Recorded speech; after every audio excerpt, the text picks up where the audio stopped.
आज का हमारा टॉपिक है अल्पाधिकार। और अल्पाधिकार के अंतर्गत सबसे पहले हम काम करेंगे, इसकी परिभाषा देखेंगे। ठीक है, कि ये अल्पाधिकार की एक्यूरेट परिभाषा क्या होती है। ठीक है, दूसरा चीज इसी के अंतर्गत हम देखेंगे कि शुद्ध अल्पाधिकार किसे कहते हैं। ठीक है, और एक आपका जो अल्पाधिकार होता है, हाँ, जो आपका एक तो शुद्ध अल्पाधिकार होता है और दूसरा एक होता है अपूर्ण, यानी एक पूर्ण अल्पाधिकार होता है और दूसरा आपका होता है अल्पाधिकार अपूर्ण अल्पाधिकार। इस पर आज हम लोग विचार करेंगे। ठीक है, तो आपका शुद्ध प्योर जो ओलिगोपोली होती है एंड इम्प्योर आपका जो ओलिगोपोली होती है, उसकी करेक्ट डिफिनीशन क्या है, आज के टॉपिक के अंतर्गत हम ये देखेंगे। दूसरा हम देखेंगे कि व्हाट इज द कैरेक्टरिस्टिक, विशेषताएं क्या होती है, अल्पाधिकार की विशेषताएं क्या होती है, इन विशेषताओं पर हम कार्य करेंगे। ठीक है, और तीसरा जो टॉपिक आज हम डिस्कस करेंगे, अल्पाधिकार के अंतर्गत मांग वक्र कैसा होता है, कि जो डिमांड कर्व होता है, मांग वक्र कैसा होता है, इस पर भी आज हम कार्य करेंगे। तो आज हम जो इस टॉपिक के अंतर्गत देखेंगे, जो आज ओलिगोपोली के अंतर्गत इस लेक्चर में हम सुनेंगे, परिभाषा एंड शुद्ध एंड पूर्ण एवं अपूर्ण अल्पाधिकार के बीच में डिफरेंस, विशेषताएं एंड मांग वक्र का स्वरूप, इन तीन बेसिक टॉपिक्स पर आज हम लोग डिस्कशन अपना करने जा रहे हैं। तो सबसे पहले आपकी बात आती है परिभाषा की। ठीक है, परिभाषा या अर्थ, अल्पाधिकार का अर्थ क्या होता है। अल्पाधिकार आप जैसे नाम से ही सुन रहे हो, अल्प के बीच में अधिकार, अल्प के बीच में प्रतियोगिता। जब बाजार में फर्मों की संख्या कम हो या कुछ हो और उनके बीच आपस में प्रतियोगिता हो, या बाजार में उनका एक अधिकार हो या वो बाजार में अधिकार रखती हो, तो इस प्रकार की जो प्रक्रिया होती है उसे हम लोग अल्पाधिकार की संज्ञा देते हैं, दैट इज कॉल्ड ओलिगोपोली। इसमें एक बात तो कन्फर्म है कि इसके अंतर्गत दो से अधिक फर्में पाई जाती हैं, दो से अधिक फर्में पाई जाती हैं, बट फर्मों की संख्या कितनी होती है, दैट इज नॉट डिफाइंड। फर्मों की संख्या 3 हो सकती है, फर्मों की संख्या 4 हो सकती है, फर्मों की संख्या 5 हो सकती है। तो इस प्रकार से जो आपका ओलिगोपोली होता, अल्पाधिकार होता, इसके अंतर्गत जो आपका अल्पाधिकार होता है, उसमें दो से अधिक फर्में तो होती है, लेकिन ये डिफाइन नहीं होती, ये निश्चित संख्या नहीं होती कि अल्पाधिकार के अंतर्गत कितनी फर्में पाई जाती हैं। ये निश्चित संख्या बता पाना आपका नामुमकिन है। ठीक है, तो अल्पाधिकार के अंतर्गत जो फर्मों की संख्या होती है वो 2 से अधिक होती है, लेकिन बहुत अधिक नहीं होती। दूसरा पॉइंट आपका होता है कि जो अल्पाधिकार होता है, या तो वो समरूप वस्तुओं का उत्पादन कर रही होंगी, समरूप वस्तुओं का उत्पादन करेंगी, या कुछ विभेदीकृत वस्तुओं का उत्पादन करेंगी। ठीक है, विभेदीकृत वस्तुओं का उत्पादन करेंगी। ठीक है, दो ही प्रकार का हो सकता है। ठीक है, यानी नियर अबाउट आपका सब्स्टिट्यूट कमोडिटी जो विभेदीकृत होती है, कि ठीक है, जैसे आपका रेनॉल्ड का पेन है और आप एक रोटोमैक का पेन है, दो पेन आप ले लीजिए, लिंक का पेन है और आपका मार्केट में कई प्रकार के पेन है, लेकिन ये विभेदीकृत आपका ओलिगोपोली कहलाएगा। क्यों कहलाएगा, क्योंकि देखिए काम पेन का लिखना है, इंक भी लगभग सेम होती है, कलर भी सेम होता है, बट कंपनी का अंतर होता है, थोड़ा बहुत कुछ डिफ्रेंसिएशन पाया जाता है। तो ये आपका विभेदीकृत अल्पाधिकार की इसको संज्ञा हम देते हैं। दूसरा, जब कोई हम लोग समरूप वस्तु, यानी सारी अल्पाधिकारी फर्में अगर समरूप वस्तुओं का उत्पादन करें, तो इस प्रकार के अल्पाधिकार को हम लोग पूर्ण अल्पाधिकार की संज्ञा देंगे। ठीक है, पूर्ण अल्पाधिकार वो अल्पाधिकार होता है जब सारी फर्में क्या करती हैं, समरूप वस्तुओं का उत्पादन करती हैं, तो इस प्रकार के अल्पाधिकार को हम लोग पूर्ण अल्पाधिकार की संज्ञा देते हैं। लेकिन अगर अल्पाधिकार की जो फर्में होती है वो कुछ ना कुछ विभेदीकृत वस्तुओं का निर्माण करती है, तो इस प्रकार के अल्पाधिकार को हम लोग अपूर्ण अल्पाधिकार की संज्ञा देते हैं। ठीक है, अपूर्ण अल्पाधिकार की हम लोग संज्ञा दे देते हैं। तो आपका क्लियर हुआ डिफिनीशन कि पूर्ण अल्पाधिकार बाजार की वो दशा होती है जो बाजार में समरूप वस्तुओं का उत्पादन करने वाली फर्में इसके अंतर्गत पाई जाती है, जबकि अपूर्ण अल्पाधिकार बाजार की वो दशा होती है जहां पर विभेदीकृत यानी नियर होमोजीनियस, यानी ठीक है लगभग समरूप होती है लेकिन विभेदीकृत होती है, तो करने वाली फर्में पाई जाती हैं। अब आपका एग्जाम में मैंने देखा कई पैटर्न होते हैं कि इसके अंतर्गत इंडस्ट्री कौन कौन सी आती है। ठीक है, जैसे आपने देखा होगा कि आपका शुद्ध अल्पाधिकार, जिसको पूर्ण अल्पाधिकार कहते हो, आप शुद्ध प्योर अल्फा ओलिगोपोली भी आप कह सकते हो। ठीक है, प्योर अल्पाधिकार के अंतर्गत जिसे शुद्ध अल्पाधिकार आप कहोगे, तो इस प्रकार के अल्पाधिकार के अंतर्गत एल्युमिनियम कंपनी,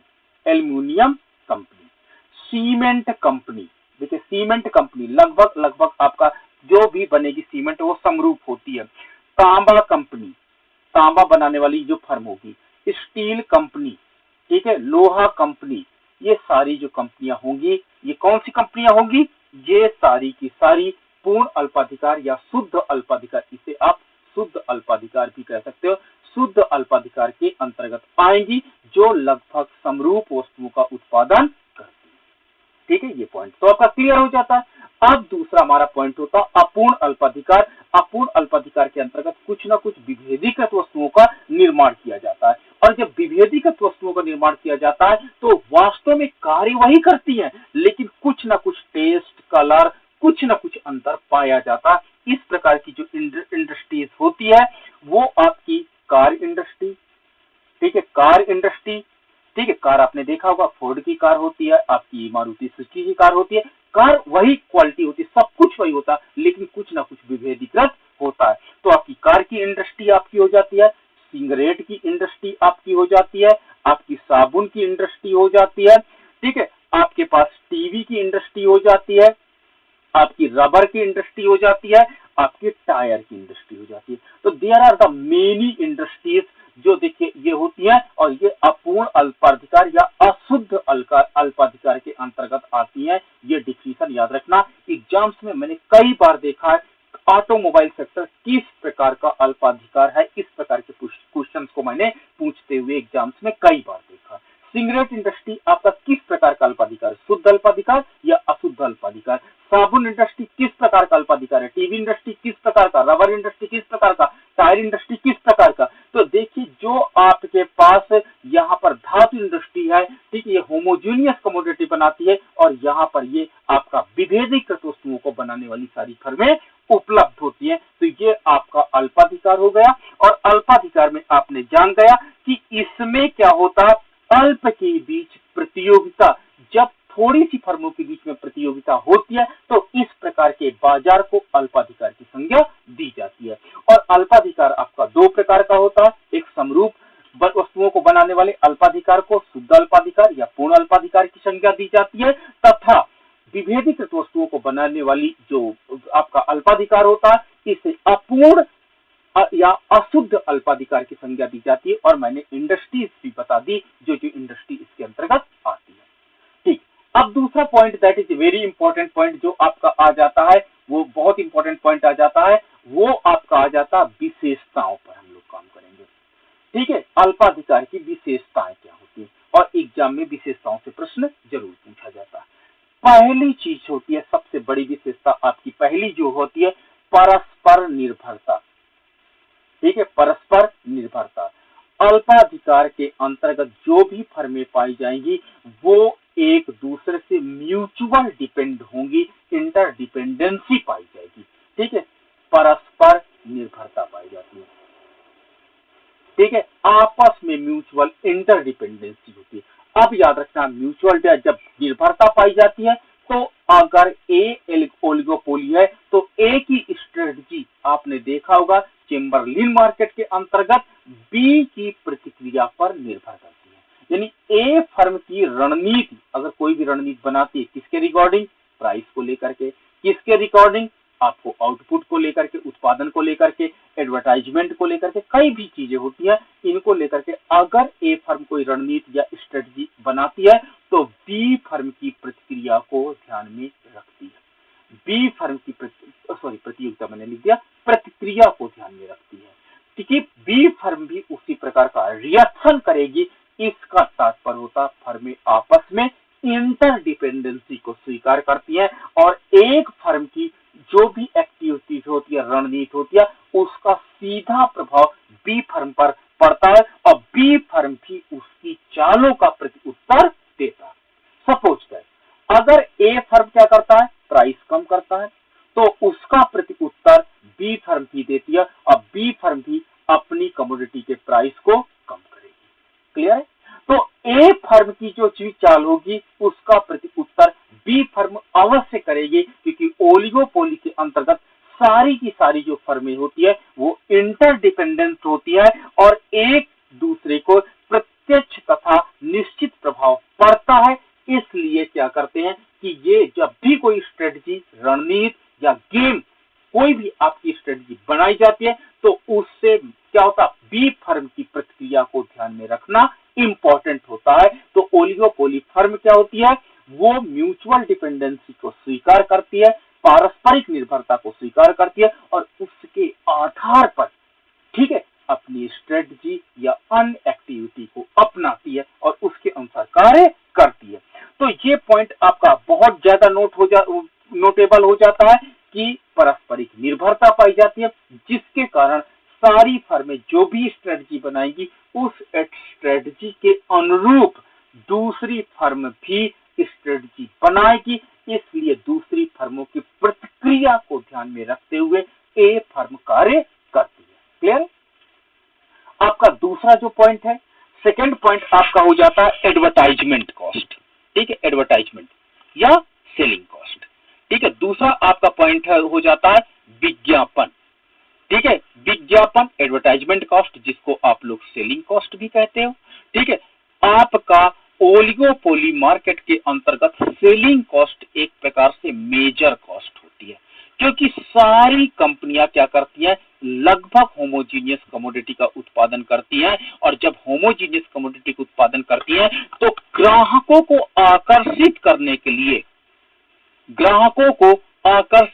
के लिए ये लोग एडवर्टाइजमेंट का सहारा लेते हैं और इनका एडवर्टाइजमेंट जो कॉस्ट होती है उसकी मात्रा बहुत ज्यादा हो जाती है। आपने देखा होगा इन द परफेक्ट कंपटीशन, आपका परफेक्ट कंपटीशन में सेलिंग कॉस्ट या एडवर्टाइजमेंट कॉस्ट क्या थी, वो 0 थी। ठीक है, आपने देखा मोनोपोली के अंतर्गत जो आपके पास सेलिंग कॉस्ट थी वो नियर अबाउट एडवर्टाइजमेंट जो कॉस्ट थी वो नियर अबाउट 0 थी। दोनों प्रतियोगिता के अंतर्गत आपने देखा एडवर्टाइजमेंट कॉस्ट का बहुत अधिक रोल नहीं रहता, जबकि परफेक्ट कंपटीशन में आपने ये भी देखा कि वहां पर वस्तुएं समरूप थी। बट यहां पर देखिए वस्तुएं समरूप है और सेलिंग कॉस्ट एक प्रकार से मुख्य लागत के रूप में आती है, क्योंकि अगर इनको बाजार में बने रहना, ओलिगोपोली फर्मों को, अल्पाधिकारी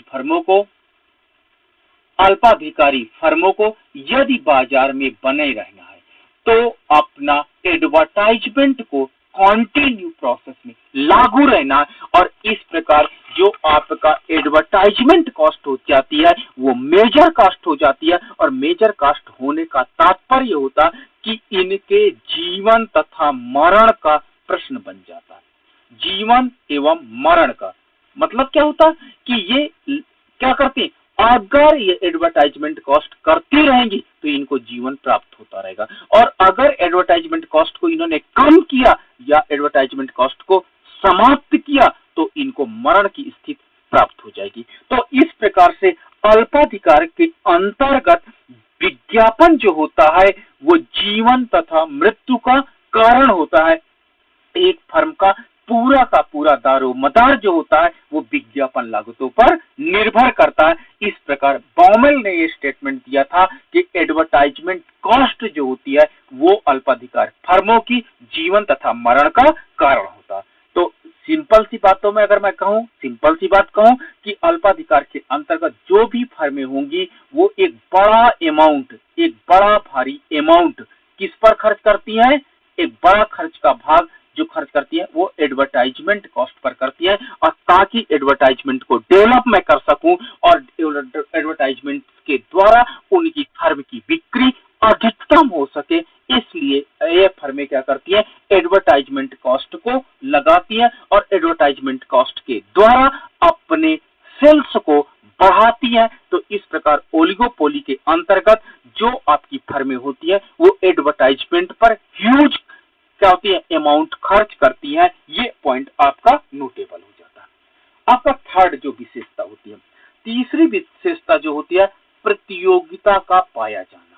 ठीक है, इसमें बहुत ज्यादा प्रतियोगिता पाई जाती है और प्रतियोगिता पाने का मतलब होता है कि अल्पाधिकार में थोड़े से विक्रेता होते हैं, इसलिए एक विक्रेता की चाल पर, एक विक्रेता की जो स्ट्रेटजी होती है, मान लीजिए ए विक्रेता ने जो भी स्ट्रेटजी अपनाई, क्या चाल चली, एक काम करो प्राइस कम कर दो, दूसरी इसकी चाल क्या है, एडवर्टाइजमेंट को ज्यादा कर दो, तीसरी चाल क्या है, मार्केट में रैपर चेंज कर दो, बहुत सी चीजें हो सकती है, पैकेजिंग चेंज कर दो। तो ए जब कोई चाल चलता है तो जानता है कि बी व्यक्ति क्या उत्पादन तथा मांग प्रभावित हो सकती है, बी फर्म की, सी फर्म की मांग प्रभावित हो सकती है, डी फर्म की मांग प्रभावित हो सकती है और ई फर्म की मांग प्रभावित हो सकती है। तो इस प्रकार इन फर्मों की मांग प्रभावित हो सकती है, इसलिए प्रतियोगिता बहुत ज्यादा पाई जाती है। और ए फर्म अगर कोई चाल चलती है तो बी सोचती है कि मैं इस चाल से अपने आप को बचा सकूं, सी फर्म भी सोचती है कि मैं भी अपने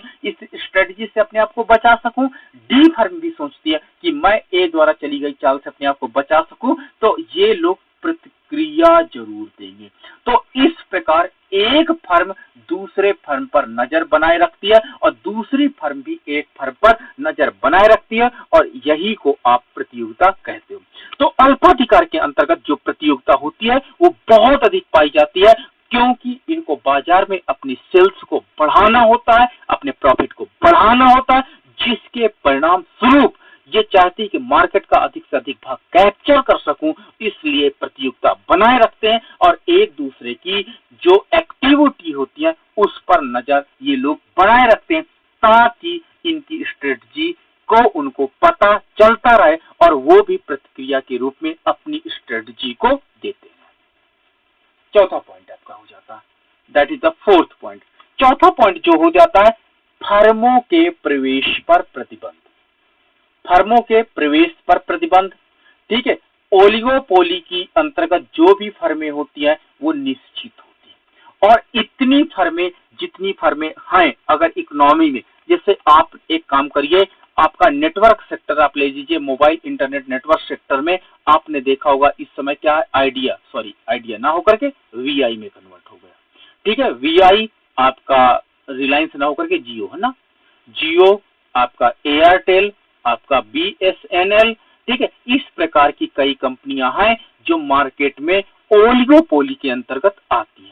ठीक है, और इनको मैं कहूं तो, अगर इनको कह सकता हूं तो शुद्ध ओलिगोपोली कहूं तो मैं बहुत अच्छा मान सकता हूं, क्योंकि ये शुद्ध ओलिगोपोली का एक अच्छा एग्जांपल हो सकता है, क्योंकि सभी क्या करती हैं, नेटवर्क जनरेट करती है, कॉलिंग की सुविधा प्रदान करती है और साथ ही साथ आपको इंटरनेट फैसिलिटी प्रोवाइड करती है। अब क्या होता है, एक कंपनी को बाजार में स्थापित होने के लिए एक प्रकार से बड़ी लागत से गुजरना पड़ता है, बड़ी लागत से गुजरना पड़ता है, जिसके परिणाम स्वरूप जियो ने जब अपना सेटअप डाला होगा तो कितने हजार करोड़ रुपए इसने खर्च किए होंगे, तब इसका इंफ्रास्ट्रक्चर या आधारभूत संरचना तैयार हुई होगी। ठीक है, अब इतना ह्यूज 1000 करोड़ रुपए लगाने के बाद वो क्या करेगी, अल्पाधिकार से निकलना बिल्कुल पसंद नहीं करेगी। दूसरी कोई फर्म, अगर एबीसी करके कोई फर्म आती है, मोबाइल कंपनी आती है और वो मार्केट में एंट्री करना चाहती है तो वो एंट्री भी नहीं कर पाएगी।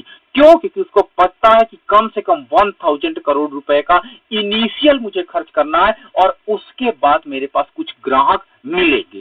तो इस प्रकार से इसमें एक बहुत बड़ी लागत होती है प्रवेश करने के लिए और निष्कासन करने के लिए एक बहुत बड़ी लागत आपको वहन करनी पड़ती है, जिसके परिणाम स्वरूप कोई भी फर्म, नई फर्म ना तो प्रवेश करना चाहती है। क्यों? प्रवेश करते वक्त उसके 1000 करोड़ रुपए का इन्वेस्टमेंट अमाउंट एक साथ करना है और कोई भी बड़ी फर्म निकलना नहीं चाहती, क्योंकि अगर जियो ने अपना नेटवर्क प्रोडक्शन कम किया या बंद किया तो इतना जितना उसने नेटवर्क टावर या आदि चीजों पर खर्च किया है सब उसकी कॉस्ट क्या हो जाएगी, लॉस में कन्वर्ट हो जाएगी। तो इस प्रकार से जो फर्मों का प्रवेश है अल्पाधिकार के अंतर्गत, ना तो फर्में इसके अंतर्गत प्रवेश करती हैं। क्यों? क्योंकि एक बड़ी लागत, प्रारंभिक बड़ी लागत होने के कारण। क्यों नहीं प्रवेश करती है? क्योंकि प्रारंभिक बड़ी लागत होती है, प्रारंभिक बड़ी लागतें पाई जाती हैं। इतनी बड़ी लागतें कोई वहन नहीं करना पाता। और दूसरा, फर्म निकल क्यों नहीं पाती है? क्योंकि बड़ा लॉस होने की संभावना होने लगती है। ठीक है, लॉस बहुत ज्यादा होने की संभावना होने लगती है, जिसके परिणाम स्वरूप अल्पाधिकार के अंतर्गत ना तो कोई फर्म प्रवेश करती है और ना ही कोई फर्म क्या करती है, ना ही कोई फर्म एंट्री करती है और ना ही कोई फर्म एग्जिट करती है। और इसके अलावा और भी होती है। ठीक है, इसमें कारण क्या होता है कि ये फर्में विज्ञापन के जरिए बाजार में बहुत दिनों बाद एक अपना नाम स्थापित कर पाते हैं। जैसे जियो ने, मान लो जियो अपना नाम बदल के आए मार्केट में, तो उतनी पॉपुलैरिटी नहीं होगी जितनी जियो की पॉपुलैरिटी प्रेजेंट टाइम में है। क्यों? क्योंकि इसने एडवर्टाइजमेंट पे बहुत ज्यादा खर्च करके अपना नाम मार्केट में स्टेब्लिश किया, मार्केट में नाम अपना पहुंचाया है लोगों तक, और लोगों ने इस पर ट्रस्ट जताया। तो इस प्रकार जो विज्ञापन होता है वो वास्तव में एक मेजर कॉस्ट हो जाती है। इसलिए विज्ञापन के कारण कोई भी फर्म निकलना नहीं चाहती। दूसरी चीज क्या होती है कि लाइसेंस एवं पेटेंट।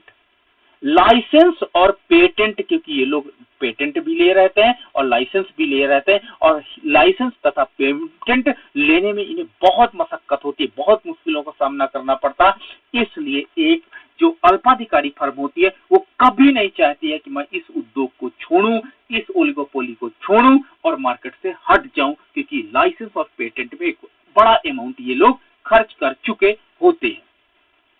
तीसरा पॉइंट होता है जो इसके पास होता है वो बहुत अधिक पूंजी का निवेश करना। बहुत अधिक पूंजी का निवेश करने के परिणाम स्वरूप ये फर्में कभी भी निकलना पसंद नहीं करती हैं।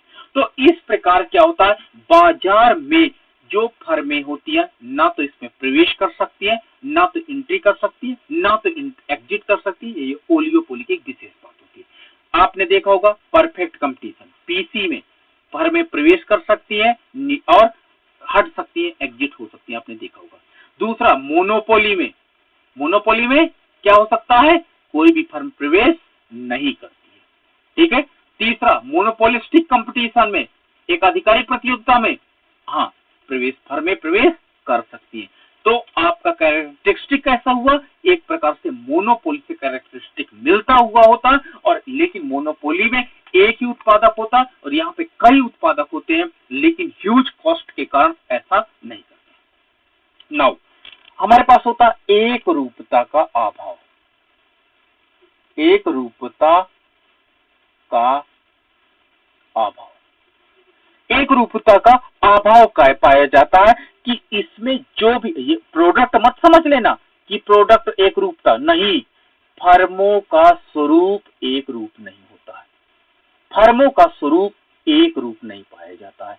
एक रूप नहीं पाया जाने का तात्पर्य क्या होता है कि जो भी फर्में पाई जाती हैं, ठीक है, उनका आकार दूसरे फर्मों की साइज से बिल्कुल डिफरेंट होता है।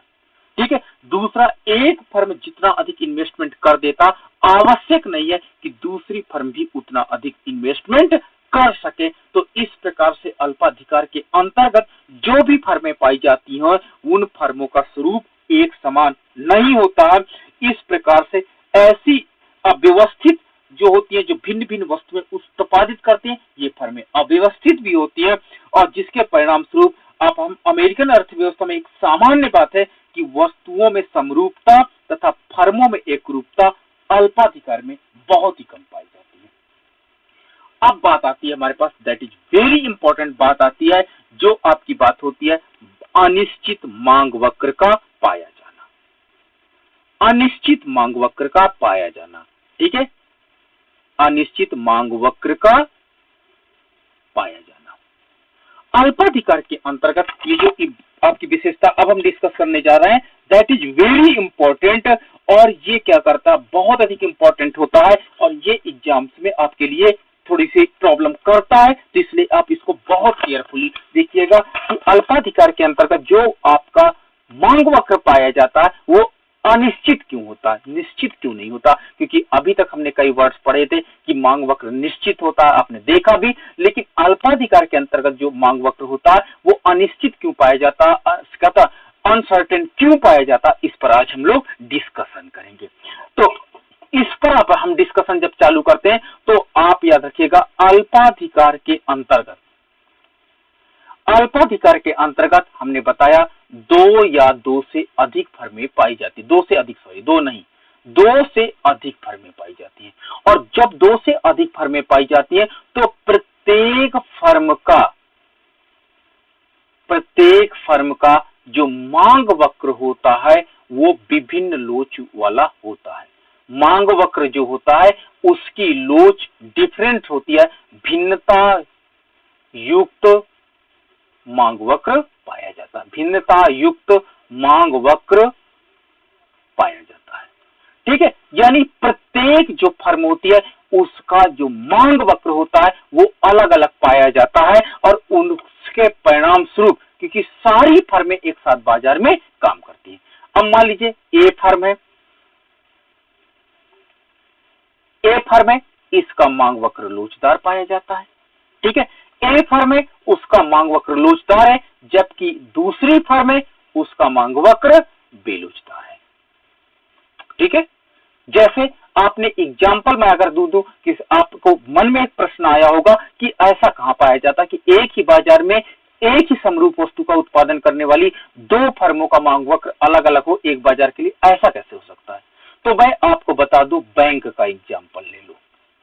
ठीक है, आप चले जाना कोई गवर्नमेंट बैंक की तरफ, सरकारी बैंक में चले जाना, शायद आपको लाइन पे खड़ा होना पड़ेगा, शायद आपका काम ना होना पड़े, शायद आपको उनके कर्मचारियों से कुछ, ठीक है, प्रॉब्लम हो सकती है। ठीक है, और हो सकता है टाइम की भी प्रॉब्लम आपको सरवाइव करनी पड़ सकती है। ठीक है, गवर्नमेंट सेक्टर में आपको कुछ बैंक ऐसे होते हैं, कभी कभी ये प्रॉब्लम्स आपको देखनी पड़ती है कि आप जाइए वहां पर लाइन पे लगे रहिए, लाइन पे लगे रहने के बावजूद भी वो बेसिक सुविधाएं नहीं दे पाते, और कभी कभी आप नंबर पे पहुंचते हैं तो काउंटर बंद हो जाता है। ठीक है, तो इस प्रकार क्या होता है, आपने बैंक देखा, दूसरा बैंक आपने निजी बैंक देखा होगा। निजी बैंक में, मैं कुछ बैंकों की बात अब नाम तो लेना उपयुक्त नहीं होगा, उन बैंकों में आपने देखा होगा कि वो रात में 8 बजे तक भी सर्विस देते हैं। ठीक है, प्लस आप जाओ तो आपके लिए सोफे की भी व्यवस्था करते हैं कि आप बैठ सको। ठीक है, आपको हो सकता है कि ड्रिंकिंग वाटर भी आपके पास ला करके आए, हो सकता है कि आपका एक वहां पर कोई एजेंट आएगा जो आपके काम करने में हेल्प करेगा। क्लियर है?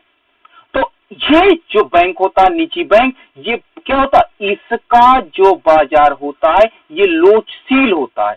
ठीक है, यानी लोचशील का मतलब होता है हम कंफर्टेबल होते हैं इनके साथ अपना कैश ट्रांजैक्शन करने में, हम अपना फाइनेंशियल एक्टिविटी संपन्न करने में निजी बैंकों के साथ हम कंफर्टेबल महसूस करते हैं, कहते हैं बड़ा इजी गोइंग हो जाता है, बड़ा अच्छा लगता है। लेकिन वही जब आपने देखा होगा जो मल्टीनेशनल बैंक्स होते हैं, जो आपका देखा होगा कि एक प्रकार से वो लोग इरिटेट आपको कर देते हैं, और आप लोग कंप्लेन भी बहुत ज्यादा करते हो कि नहीं हम नहीं जाएंगे वहां, तो आज हम लाइन पे लगे रहे। तो इस प्रकार का बाजार जो इनका मांग वक्र होता है ये बेलोचदार होता है, यानी ये बेलोचता से काम करता है। आप इनके साथ कंफर्टेबल नहीं होते हो तो फिर भी काम करते हो। तो देखिए, दोनों बैंक जो बैंक होते, चाहे निजी क्षेत्र का बैंक हो चाहे सरकारी क्षेत्र का बैंक हो, दोनों बैंक क्या कहलाएंगे, आपका शुद्ध अल्पाधिकार का एग्जाम्पल होंगी। दोनों का काम क्या है, फाइनेंशियल ट्रांजैक्शन को प्रमोट करना, फाइनेंशियल ट्रांजैक्शन को सक्सेसफुली आपके साथ संपन्न कराना। लेकिन आपने देखा होगा एक कुछ बैंक्स होते हैं, उनके साथ आपको सरकारी गवर्नमेंट सेक्टर में आपको बहुत ज्यादा प्रॉब्लम होती है और कंप्लेन आप करते हो। ठीक है, जबकि निजी क्षेत्र में आपने देखा होगा कुछ बैंक्स ऐसे हैं जो ये सारी सुविधाएं प्रोवाइड कर रहे हैं। तो देखिए, एक ही बाजार में बैंक जो होता है, कुछ बैंकों का बाजार मांग वक्र लोचदार होता है जिनसे आप काम करना कंफर्टेबल महसूस करते हो, और दूसरे प्रकार के बैंक जो होते हैं उनसे आप काम करना अनकंफर्टेबल महसूस करते हो, आपने देखा होगा। क्लियर है? आपने ये सब चीजें रिपोर्ट्स आपने देखी होगी। अब दोनों बैंक बाजार में एक साथ काम करते हैं। ठीक है, अल्पाधिकार के अंतर्गत ये जो बैंक होते हैं ये अल्पाधिकार के अंतर्गत आएंगे, और एक बैंक का एक बाजार में मांग वक्र लोच होने का उसकी पॉलिसी कारण होती है, और दूसरे बैंक का जो मांग वक्र होता है वो बेलोच होने का कारण भी उनकी पॉलिसीज होती है, उनकी नीतियां होती है। लेकिन दोनों बैंक एक ही बाजार में जब काम करते हैं, तो जब दोनों बाजार एक बैंक में एक ही साथ एक बाजार में काम करते हैं, तो आप देखिए कि इनका मांग वक्र कैसे काम करता है। ये आपका एक बैंक का बाजार मांग वक्र है, ठीक है, जो आपका क्या कहलाता है, ये मान के चलिए कि आपका ए बाजार मांग वक्र है, ठीक है, और एक आपका बाजार मांग वक्र क्या है, बी, ये आपका बाजार मांग वक्र है, ठीक है। एक देखिए थोड़ा सा बेलोचदार है और दूसरा आपका लोचदार है, ठीक है। बेलोचदार जिसकी ढाल ज्यादा है, ये आपका बेलोचदार है, और ये आपका जो बीबी है, ये आपका लोचदार है, ठीक है। अब दोनों बैंक एक ही बाजार में अपनी सेवाएं क्यों प्रस्तुत कर रहे हैं, ठीक है। जब दोनों बैंक एक ही बाजार में अपनी सेवाओं को प्रस्तुत कर रहे हैं तो उसके परिणाम स्वरूप अगर, ठीक है, इतना आपको कार्य संपन्न करना, कोई वस्तु इतनी चाहिए, ठीक है, इतनी OX चाहिए, और आपको दो मूल्य उपलब्ध है। पहला मूल्य क्या है, पहला मूल्य आपको OP1 है और दूसरा मूल्य उपलब्ध है OP2।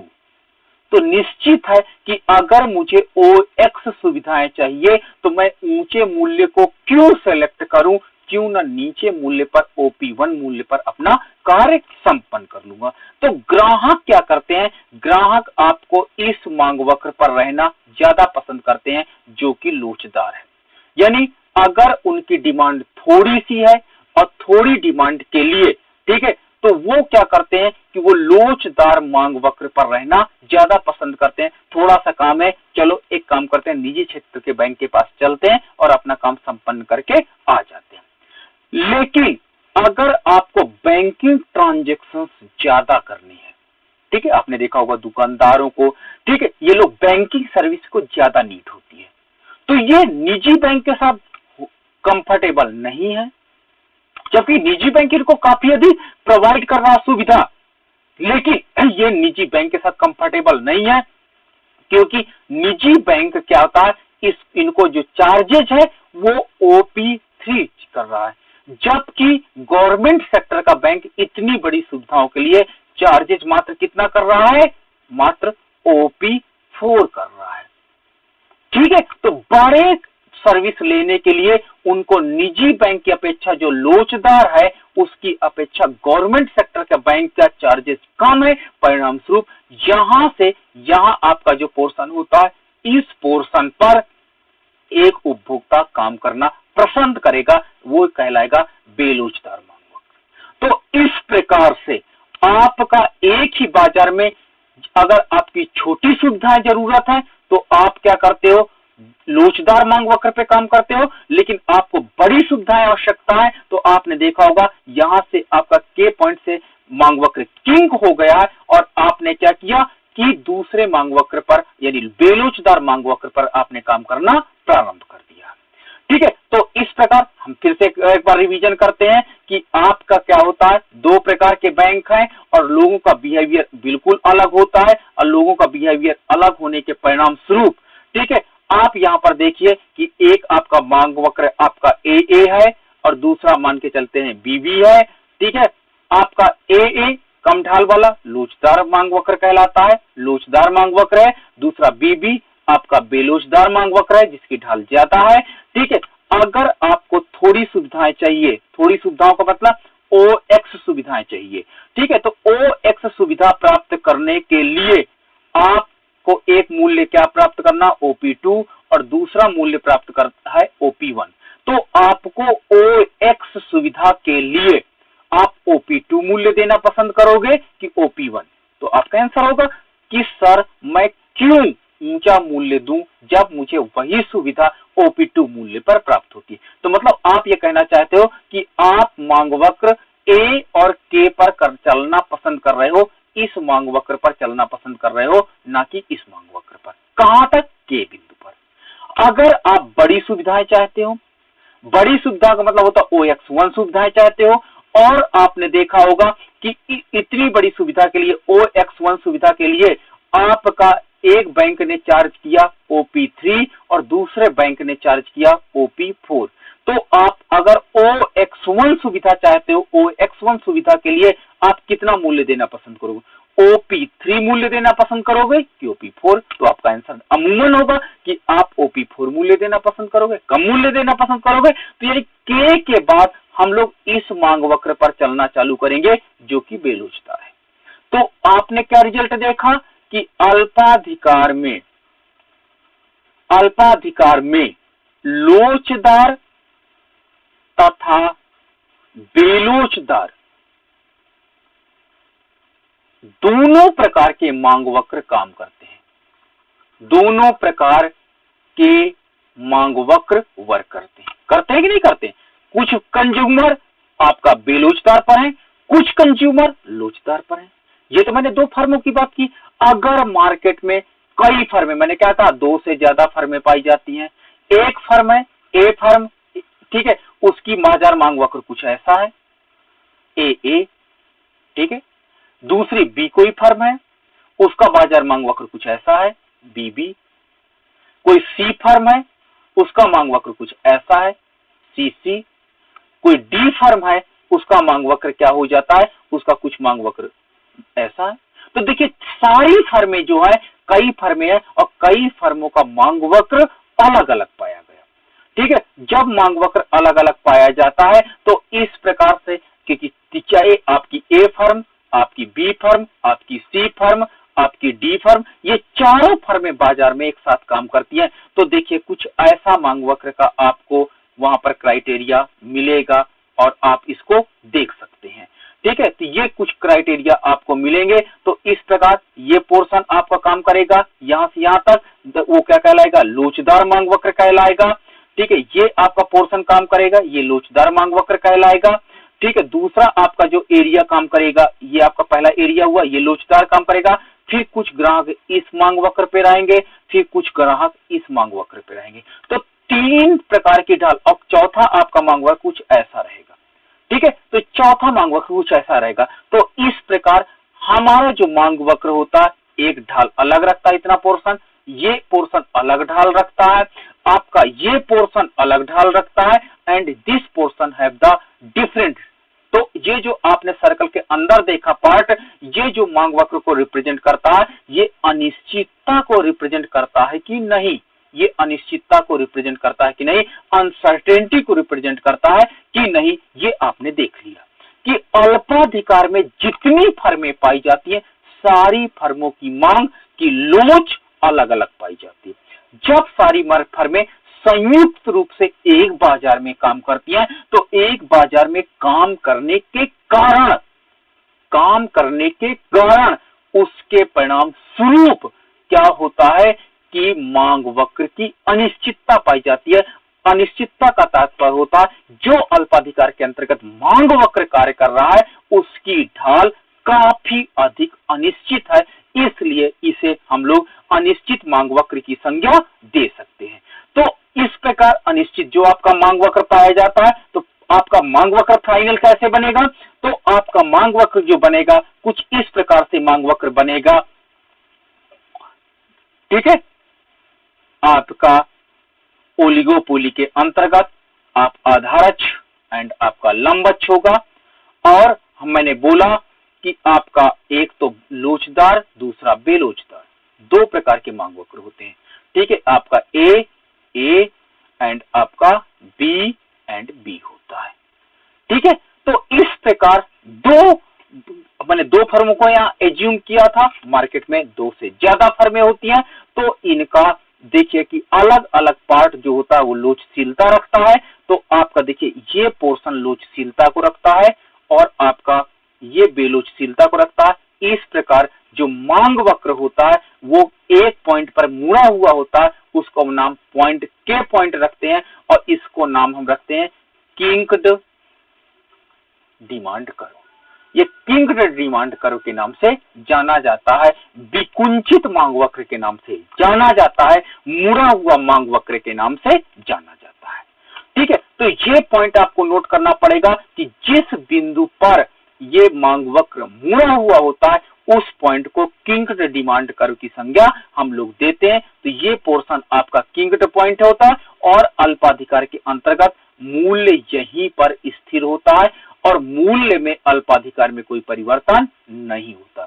तो अल्पाधिकार में जो परिवर्तन अल्पाधिकार के अंतर्गत मूल्य में कोई भी परिवर्तन हमको देखने को नहीं मिलता। अल्पाधिकार के अंतर्गत ना तो मूल्य बढ़ता है और ना तो अल्पाधिकार के अंतर्गत मूल्य कम होता है। तो ये आप एक नोट करने वाला पॉइंट बन जाता है। तो अल्पाधिकार में क्या कारण होता है कि मूल्य में परिवर्तन नहीं होता है। अल्पाधिकार में उन कारणों को आप स्पष्ट करिए जिसके कारण अल्पाधिकार के बाजार में जो मूल्य में परिवर्तन होता है वो नहीं होता है। सपोज दैट हमने बताया कि अल्पाधिकार के अंतर्गत के पॉइंट पर मूल्य का निर्धारण हो जाता है और कितना मूल्य होता है, आपका मूल्य का मान ओपी है। तो ओपी प्राइस हो जाता है, that is Y and that is X. ये आपका एक्स और ये आपका वाई। ठीक है। अब आप प्रश्न करते हो कि सर मान लीजिए मूल्य बढ़ जाए। ठीक है, चलो कोई बात नहीं, आपकी बात हम देख लेते हैं। क्या मूल्य में वृद्धि संभव है? चलो मूल्य में हमने वृद्धि कर दिया। मूल्य में वृद्धि कितनी हो गई? ओपी से ओपी1 हो गई। तो आपने देखा होगा नया संतुलन बिंदु ए प्राप्त हो गया। चलिए इसको आधार अक्ष से मिला दो। आधार अक्ष से आप मिलाते हो तो देखिए मूल्य में 10% की मान लो बढ़ोतरी होती है, तो मात्रा कितनी तेजी से डिक्लाइन की, दैट इज 30% ग्राहक आपके चले गए। अर्थात किसी अल्पाधिकारी फर्म ने मूल्य में अगर 10% की बढ़ोतरी करेगा तो उसके ग्राहक जो होंगे वो कितने चले जाएंगे? 30%। और कोई भी ऐसा ओलिगोपोली वाला फर्म वाला रिस्क नहीं लेगा कि मूल्य बढ़ा करके अपने ग्राहकों को खो देगा, तो वो कभी भी डिसीजन नहीं लेगा, प्राइस बढ़ाने के विषय में कभी नहीं सोचेगा। अब दूसरा प्रश्न है, क्या अल्पाधिकार के अंतर्गत प्राइस को कम किया जा सकता है? क्या अल्पाधिकार के अंतर्गत प्राइस को कम किया जा सकता है? तो आपका आंसर होना चाहिए नो। अल्पाधिकार के अंतर्गत प्राइस डिक्लाइन भी नहीं हो सकता। चलिए क्यों? चलो देख लेते हैं इस डायग्राम में। मान लीजिए आपने प्राइस डिक्लाइन किया और डिक्लाइन करने के बाद कहां पर आ गए? आपने ए पर आ गए, A1 पर। A1 पॉइंट पर आ जाते हैं और यहां पर नीचे को अगर हम मिला देते हैं तो आपका कितना हो जाता है? X3 मान लो जाता है। ये X है, ये X1 है, ये आपका X3 हो जाता है सपोज दैट। तो आपने देखो इतना प्राइस गिराया, कितना? P से P2 प्राइस गिराया। कितने परसेंट आपने प्राइस गिराया? लगभग 40% आपने प्राइस डिक्लाइन कर दिया। सपोज दैट प्राइस आपने कितना डिक्लाइन किया? 40%। तो आपके ग्राहक कितने बढ़े? मात्र 20%। आप देखो एरिया देख लो, एरिया कम बढ़ रहा है कि नहीं बढ़ रहा? तो एरिया कम बढ़ रहा है, मतलब X से केवल X3 की तरफ आप इतना बढ़े, तो देखिए क्या आपका ग्राहक कितने बढ़े? ग्राहक मात्र 20% बढ़ते हैं। तो आप कोई फर्म ऐसा तो नहीं करेगी कि 40% प्राइस डिक्लाइन करने के बाद मात्र 20% ग्राहक को कैप्चर करे, ऐसी कोई फर्म स्ट्रेटजी नहीं बनाएगी। तो यानी फर्म प्राइस भी नहीं डिक्लाइन करेगी, क्योंकि ग्राहक जो बढ़ते हैं बहुत कम नंबर ऑफ द वो कहते हैं आपका कंज्यूमर बढ़ पाते हैं, इसलिए कभी भी कोई फर्म प्राइस को डिक्लाइन करने के विषय में कभी नहीं सोचेगी। वहीं अगर आपकी प्राइस राइज की बात होता है कि जब प्राइस राइज हुआ तो मात्र 30%, जो प्राइस राइज हुआ मात्र 10% और 30% ह्यूज आपका नंबर ऑफ द ग्राहक कम हो गए, कोई भी फर्म ऐसा डिसीजन नहीं लेगी कि थोड़े से प्राइस बढ़ा करके बहुत अधिक ग्राहकों का घाटा वो ले ले। तो कोई भी फर्म इस प्रकार की स्ट्रेटजी नहीं अपनाएगी। क्लियर है? तो अल्पाधिकार के अंतर्गत रिजल्ट क्या निकला? आप ये रिजल्ट को नोट रखिएगा। अल्पाधिकार के अंतर्गत मूल्य सदैव स्थिर पाया जाता है। मूल्य हरदम स्थिर पाया जाता है। ठीक है, ना तो मूल्य बढ़ेगा ना तो मूल्य घटेगा। अब आपके दिमाग में एक प्रश्न चल रहा होगा, तो स्ट्रेटजी किस बात की बनाई जा रही है? तो फिर फर्में आपस में प्रतियोगिता किस बात की कर रही है, ये आपका प्रश्न चल रहा है। जब मूल्य, हाँ, तो मूल्य को छोड़ करके अन्य सभी प्रकार की स्ट्रेटजी बनाई जाती है ताकि एक फर्म अपनी बिक्री को अधिकतम कर सके, बिक्री को बढ़ा सके, नंबर ऑफ ग्राहकों को बढ़ा सके और उसके लिए केवल प्राइस का रास्ता छोड़ देती है, प्राइस डिक्लाइन या इंक्रीज करने का रास्ता छोड़ करके बाकी आपके पास दूसरा रास्ता होता है एडवर्टाइजमेंट अच्छा करे, दूसरा रास्ता होता फ्री गिफ्ट ऑफर लगा दे, एक के साथ एक फ्री, दूसरा रास्ता पैकिंग बढ़िया कर दे। यही तो होता है ना। तो आपने देखा होगा कि प्राइस के अलावा अन्य भी तो एक्टिविटी है जिसके माध्यम से हम अपने ग्राहकों को बढ़ा सकते हैं। तो वो तरीका क्या हो सकता है, एडवर्टाइजमेंट, वो हो सकता है फ्री गिफ्ट लगाना, ठीक है, वो हो सकता है पैकिंग को गुड क्वालिटी का कर देना, ठीक है, गुड क्वालिटी का आपने पैकिंग देखा होगा, मैंने लेज में देखा होगा माउथ बन करके आ रहे थे ताकि अपने फेस पे लगा दो। तो ये क्या है, ये अल्पाधिकार के अंतर्गत अपनी पैकिंग के द्वारा अट्रैक्ट करने का तरीका है। आपने देखा होगा अल्पाधिकार के अंतर्गत, आपने देखा होगा स्क्रैच कूपन आते थे जो डेटा देते थे, आपने देखा होगा मार्केट में। तो ये भी एक तरीका, क्योंकि अल्पाधिकार के अंतर्गत आप अपने मूल्य में छेड़खानी कर ही नहीं सकते हो, तो आपके पास स्ट्रेटजी बहुत सी होती है जिसके माध्यम से आप सेल्स को बढ़ा सकते हो। और उन सेल्स को बढ़ाने के लिए क्या होता है, जो आपका सेलर्स होता है वो स्ट्रेटजी को अपनाता है।